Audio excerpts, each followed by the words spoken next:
ईद का बड़ा पुरमसरत मौका है। दूसरा ये कि मैं बड़ा रिलैक्स फील कर रहा हूँ कि पहली दफ़ा ईद का शो नहीं, पहली दफ़ा दूसरी दफ़ा ईद का शो अपने घर से कर रहा हूँ। इस प्रोग्राम के प्लेटफॉर्म से हमने ईद पर आपको क्या क्या शख्सियात नहीं मिलवाई। लता मंगेशकर जी, आबदा परवीन साहिबा, राहत फ़तेह अली खान साहब, इसके अलावा शफ़क़त अमान, बड़े बड़े गुलाम अली साहब। लेकिन आज का शो भी जो है, यकीन करें वो तो एक एक सितारे होते थे ना, कहकशां के आज 1 2 3 4 5 6 7 मेरे साथ मौजूद हैं और शायद 8वें भी आ जाएं। बहुत वार्म वेलकम इरशाद भट्टी साहब, दूल्हा बने बैठे हुए हैं और इसलिए इनको टॉप पे बिठाया हुआ है। ये बताएंगे कि 2025 में दूल्हा बन के इंसान को कैसा फील होता है जो शायद 1990 70 60 में नहीं होता था। ये बाबे एक्सपायर बाबे सुहेल अहमद साहब किसी तारों के मोहताज नहीं। बहुत शुक्रिया जनाब। मेरे भाई खलील रहमान कमर साहब, आज पहली दफ़ा मेरे शो में, बड़े एजाज़ की बात है हमारे लिए। शामी साहब जिन्होंने मेरी ज़ाती ज़िंदगी में और मेरे ज़ाती ख्यालात में बहुत कुछ उनका अमल दखल रहा। अच्छा। और बड़ा कुछ इनसे मैंने सीखा। इस वजह से बिगड़े हैं आप इस वजह से, ये है खराबी की वजह। आप क्यों जेलस फील करते हो? बहुत बड़ा नाम है। ये है खराबी की बड़ी वजह। खुशकिस्मती आपके उनके बराबर बिठा ये दिया है आपने। जनाब स्पीकर वो जरा उस्मा बुखारी साहिबा मेरी ऑल वेदर फ्रेंड है, मैं ओपनली बता रहा हूँ, हालांकि पॉलिटिशियन है लेकिन लाइक अ फैमिली। महर बुखारी साहिबा, इनका वाहिद शो है जिसमें शायद मैं जिंदगी में कभी गया जब एक समा में किया करती थी, याद आपको? मॉर्निंग शो होता था, उस वक्त भी बेबाक थी, आज भी बेबाक है। आज थोड़ी सी इनकी बेबाकी जो है ना वो कम वही पूछेंगे क्यों।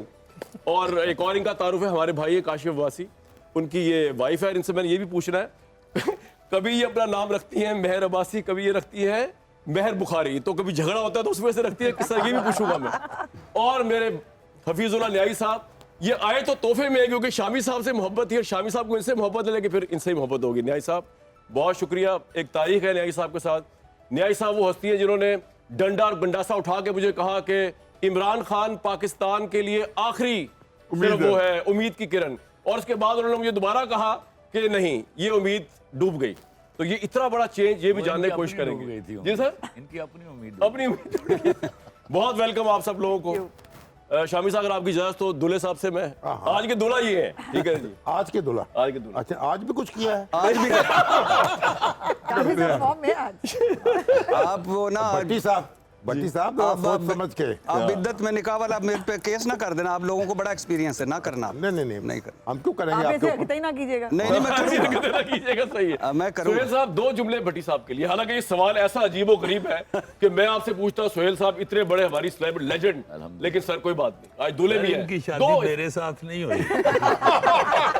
इनके लिए जुमले पूछने हैं तो उस हमारी बहन से पूछिए जिनके ये पल्ले पड़े। अच्छा ठीक है। और लाजमन वो खुश होंगी ज़रूर, चूँकि भट्टी साहब मैं जहाँ तक इन्हें जानता हूँ ये बड़े अच्छे घरेलू आदमी हैं। अच्छा, टीवी पे आके इनका बैंड बदल जाता है। वैसे तो ये जाहिर है बड़ी खुशी की बात है और इनको मैं तो मुबारकबाद भी दूंगा। बिल्कुल सही, शुक्रिया। इन्होंने ये खलील साहब, कुछ अजीब सी बात लग रही है, मैं पहले कह रहा हूँ भट्टी साहब के ऊपर। अजीब नहीं लग रही, मैं हमेशा इस बात का दाई रहा हूँ कि औरत मर्द को डिफाइन करती है, अपने मर्द को। वाह this is a new definition of his woman and I love that Bhatti and I साहब, वांट आज he should keep up the gesture. Eid का शो, आज दूल्हा है हमारे। महर प्लीज कुछ कहें इनके बारे में, दूल्हे साहब बारे के में? लिए। दूल्हे के लिए और किसके लिए? आप भट्टी इतना साहब को- जानती हैं, काशिफ के साथ इतनी बैठ के ये मुझे बताएं, आपके, अभी लास्ट हम बैठे हुए ये थे। नहीं, ये कितने पैसों में बात की थी कि शो मुझसे और मेरी तारीफों से स्टार्ट करना? मैंने आपको फोन किया था, ये लफ्ज ना बोलना।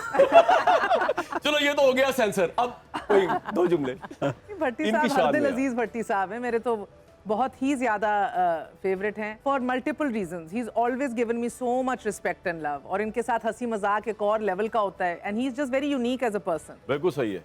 न्याजी साहब, आज अब आपने तो आंखें झुका ली। आज इज्जत रख लेना। नहीं मेरा तो इनसे बड़ा पुराना कुलीग रहे हैं हम। अच्छा, मेरा ख्याल है कि भरपूर शख्सियत है, ये हकीकत है भाई, अपनी बड़ी बासलाहियत आदमी है माशाल्लाह। उस्मा साहिबा, बीइंग अ पॉलिटिशियन, हालांकि आपने मुझे आज तक कभी नहीं कहा कि फलां गेस्ट हो या फलां गेस्ट ना हो, लेकिन कुछ गेस्ट आपको जहर भी लगते होंगे, कुछ गेस्ट आपके साथ कंफर्टेबल भी होंगी। तो आज मैं कह रहा हूँ, मैं किसी का बात नहीं कर, दिल खोल के बता दें आप। नहीं, एक मजे की बात यह है कामरान के जब मुझे आपकी टीम करती है ना, वैसे तो मैं पूछती हूँ भट्टी साहब है ना, क्योंकि मुझे लगता है भट्टी साहब मेरे जहेज में आए हैं। सही है, आप तो ये वो भट्टी साहब का मेरे साथ पैनल में होना इज अ मस्ट।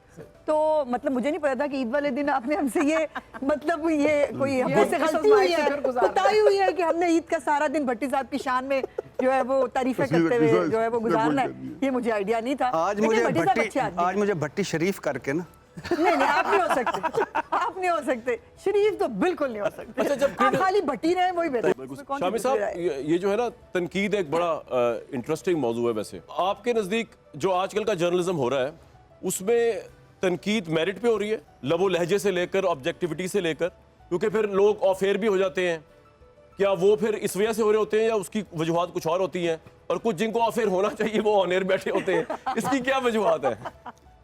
इसका मतलब मेरे ये ख्याल है, में भट्टी साहब ने आपका इशारा नहीं देखा ये। नहीं, मैंने इनकी तरफ ही किया, हम तो इसका खुली बात मतलब करते ये हैं। है कि उनका पीछा मजबूत है। उनका उनका पीछा मजबूत पते है। की अच्छा, बात। वरना इनको ऑफेयर होना चाहिए वरना था। फिर होना चाहिए।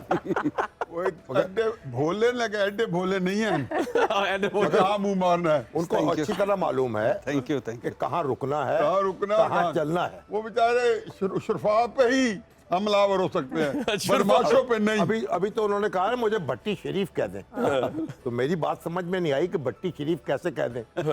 यानी याद नहीं, मैंने हाउस ऑफ शरीफ की लिहाज से कहा, हाउस ऑफ नहीं, शरीफ मतलब के इसी लिहाज लिहाज से नहीं समझ ये पा तो रहे। इसी कोई वजह से नस्बी ताल्लुक हो गया है, रूहानी, या तो रूहानी। अज़दवाजी ना नस्बी, ताल्लुक ना हो गया रूहानी, है। ना तो metaphorically। भट्टी शरीफ कैसे कह दें? रूहानी रूहानी रूहानी और रूहानी हमने उससे भी इनकार कर दिया, आप कर दिया, उन्होंने खाली वो नहीं हो कहा सकता। शाही साहब, उसने कहा जी शेख साहब दो के जाओगे जन्नत, कहते जैसे चार आने का फायदा है। शरीफ बन जाओ। बिल्कुल ठीक। सोहेल भाई, आप वैसे तो आर्टिस्ट हैं, लेकिन जितना आप इंटरफेयर करते हैं पॉलिटिकल शोज के अंदर, मुझे तो अक्सर कॉलें कर लेते हैं, पॉलिटिक्स से आपका किस हद तक ताल्लुक है, या आपका वैसे ही दिल धड़कता है कुछ लोगों के साथ, तो फिर जब उनके मुतालिक बात हो रही होती है तो आप कहते हैं यार मैंने इससे अपना पॉइंट ऑफ व्यू जरूर देना है? देखिए मैं क्योंकि आजकल कोई शरीफ आदमी सियासत में बात नहीं करता सिवाय सहाफियों, क्योंकि उनका तो काम है ना ये। नहीं, मैं चूँकि न जी सकाफत से वाबस्ता हूँ, तो मैं जब पॉलिटिशियंस को भी देखता हूँ तो मैं उसी एंगल से देखता हूँ ठीक है। कि सकाफत के लिए कौन बेहतर है और किसने हमारी सकाफत को बर्बाद किया और किसने हमारी सकाफत को कम से कम किसी हद तक सपोर्ट किया। उसमें मैं भुट्टो साहब का बड़ा फ़ैन हूँ, अच्छा, क्योंकि भुट्टो साहब ने पहली दफ़ा ये आर्ट्स काउंसिल्स बनवाई थी और उन्होंने फिल्म इंडस्ट्री को बड़ा उन्होंने वो हाँ जी बहुत ज़्यादा उन्होंने हेल्प की और NAFDAC बनवाया। ये नेफडेक बनवाया और फिर ये जो अलहमरा आपका खड़ा है ये उन्होंने बनवाया। मियां नवाज शरीफ साहब ने बहुत सपोर्ट किया हुआ है आर्टिस्टों को, सबको बड़ा अच्छा सपोर्ट किया हुआ है। उन्होंने तो दिलीप साहब को बुलाया। हाँ, और पाकिस्तान का मगर सबसे मगर बड़ा तबका। मैं आपको ये कहना चाहता हूँ कि जब तक आप अपनी सकाफत की लाइन लेंथ नहीं ड्रॉ करेंगे, आप अपनी सकाफत के उसूल या रवायात, देखे सकाफत है क्या, हमने जो डेफिनेशन इसकी पढ़ी है आबा अजदाद की रवायात का नाम सकाफत है। तो अब तो आबा अजदाद की रवायात आपको ज़ख्मी भी नहीं मरी पड़ी नज़र आती हैं ना जी। तो इसको ज़िंदा करने के लिए मेरा ख्याल है कि अगर कहीं फुर्सत मिल गई किसी हुकूमत को, चूँकि यहाँ पे मेरी तो जब से होश मैंने संभाली है मैंने नहीं देखा कि किसी हुकूमत को कोई काम करने के लिए कोई वक्त मिला हो। ये वाली भी चल जाएगी, क्योंकि ये भी किस तरह चल रही है वो शहबाज साहब मौका नहीं देंगे, किसी वो को तो नवाज शरीफ साहब को मौका नहीं देंगे। नहीं अभी अब तो देखो, अभी तो सबसे बड़ी जो प्रॉब्लम है वो मईशत है ना जी। बिल्कुल सही। सबसे बड़ा स्यापा तो ये पड़ा हुआ है कि गाड़ी में पेट्रोल कहाँ से डलवाना है, क्योंकि टैंकी खाली हो रही है ना। दहशतगर्दी फिर ऊपर से ये दहशतगर्दी शुरू हो गई है। ये जब से ये ट्रेन अगवा हुई है तो मैं उस दिन से बाखुदा के अल्लाह बड़ा अफसरदा हूँ, बहुत अफसरदा हूँ। और अगले दिन फिर पता चल रहा था जी अमेरिका में वो हमारी एंट्री पाबंदी बंद लगा कर रहा रहा है, पाबंदी लगा रहा है। मैं सोच रहा हूँ कि ये एक ट्रेन का अगवा हो जाना ये फिल्म में हो सकता है, और फिल्म भी हॉलीवुड की, हमारी फिल्म में भी नहीं हो सकता। ये एक बहुत बड़ा वाकया है, हमारा कैमरा भी इसे नहीं संभाल सकता। ये जितना लेकिन बड़ा सर हमने रेस्क्यू भी कराया फिर फौज ने। करवा लिया, मगर मैं ये सोचता हूँ कि ये हुआ कैसे। मुझे ये अभी ज़रा मैंने अखज़ किया आपके बात करते हुए, एज एन आर्टिस्ट हसास शख्सियत है ना,